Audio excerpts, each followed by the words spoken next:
dicongkel dari depan. Nah, kayak gini ya. Oke. Kita ulangi lagi, lilit benang 1 kali. Arahkan mata hakpen ke bawah ya, dari depan nih. Dari depan. Nah, congkel 1 stitch. Oke. Seperti ini. Lalu kita lilit benang. Tarik melewati 1 stitch. Arahkan mata hakpen ke atas. Pelan-pelan aja ya guys.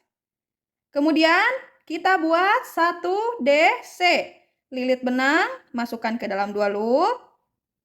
Arahkan mata hakpen ke atas.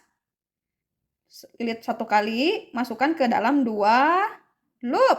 Oke, ini sudah ada 2 front post double crochet. Lanjut.